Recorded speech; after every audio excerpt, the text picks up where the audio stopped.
의료기관 중복 근무 제도라고 아시나요? 2010년부터 보건복지부가 규제 계약 일환으로 의료인이 복수해 의료기관에서 진료 가능하게 한 제도인데요. 의사수 부족으로 지역 의료가 취약한데 파견이나 순환근무를 통해서 의료 공백을 단기적으로 해소할 수 있는 좋은 사례들이 있어서 소개해 드리려고 합니다. 소아청소년과 전문의의 경우에 주중에는 대전 종합병원에서 근무하고요. 일요일에는 경남 거제 달빛 어린이병원에서 복수 근무하는 사례가 있어요. 경북대학교 병원의 피부과와 비뇨의학과 전문의가 취약진 경북 울진군의 의료공백 해소를 위해서 정기 파견 순회 진료를 실시하고 있는 사례도 있습니다. 전북 군산시의 종합병원의 산부인과 전문의가요. 의료 취약진 완주군의 병원에서 중복 근무하는 것도 확인됐거든요. 말씀드린 사례들은 심평원의 청구 데이터로 취약지 의사 부족을 해결할 수 있는 단기 대책으로서 앞으로 권장해야 되는 모범 선용 사례로 보입니다. 정부에서 이런 사례들을 확대하도록 제도적 지원이나 권고를 하면 좋을 것 같은데 공단 심평원에서 복지부와 함께 공동의 노력을 해주실 수 있겠습니까?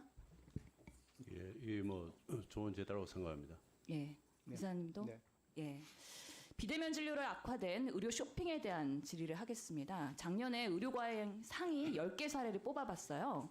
50대 남성이 같은 날 9개 의료기관에서 외래 진료를 받았어요. 9개 중 6개 기관이 비대면 진료, 초진 전화 상담이었어요. 내역을 보니까 서울, 부산 등에 있는 의원에서 혈소판 감소증으로 비대면 초진 전화 진료를 같은 날 반복적으로 받았거든요. 이 혈소판 감소증은 혈액 검사로 확인을 해야 되는 부분이라 초진 전화 상담으로는 확진하기 어려운데 의미 없는 반복 의료 쇼핑의 대표적인 사례라고 생각합니다. 이사장님한테 여쭤봐야 되는데 이런 사회가 현 정부에서 추구하는 비대면 정부의 취지일까요? 저는 저 부분은 뭐 절대적으로 잘못된 사례라고 생각합니다. 예, 건보공단에서 과잉 진료 사례에 대해서 본인 분담금 강화하는 방향 정책 대안 준비하고 계시잖아요.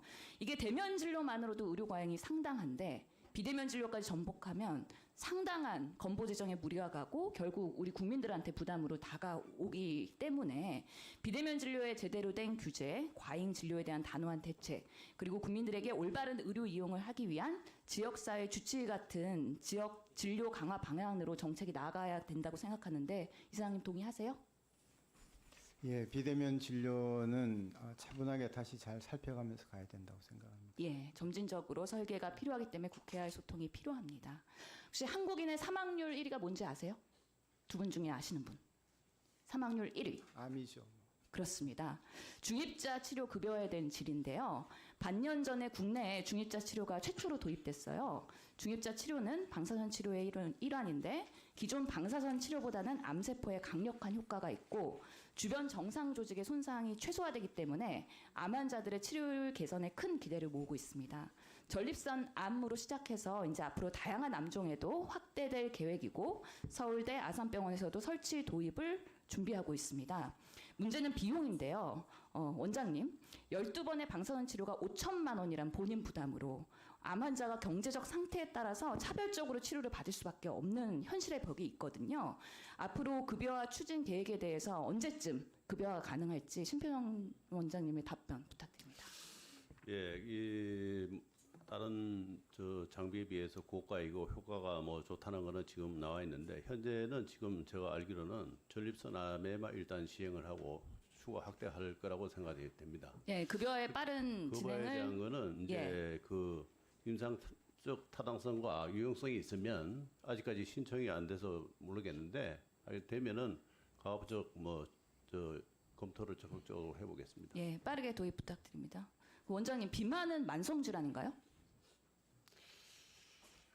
제가 그동안에 진료를 받지는 급성인지 만성인지 만성 질환으로 봐야 되지 않을까 싶은데요. 예, 맞습니다. 질병관리청이 오늘 발표했는데 성인 3명 중 1명이 비만하다고 하거든요. 예. 코로나 이후에 신체활동 감소로 인해서 우리 국민들이 코로나 비만 후유증을 앓고 있는 상황입니다.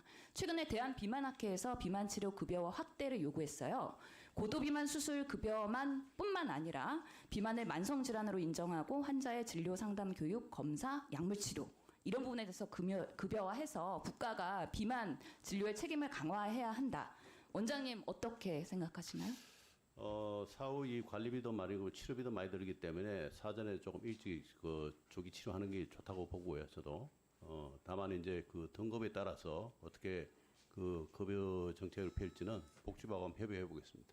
전문가들한테 예. 상의를 하셔서요. 이게 예방의학을 강화해야 결국에는 재정 건전성에 더 도움이 되잖아요. 이런 부분에서 이제 비만도 만성질환이라고 인정을 하고 급여화하는데 이제 차분하게 점진적으로 확대해 주시길 바랍니다. 예, 그렇습니다. 예, 수고하셨습니다.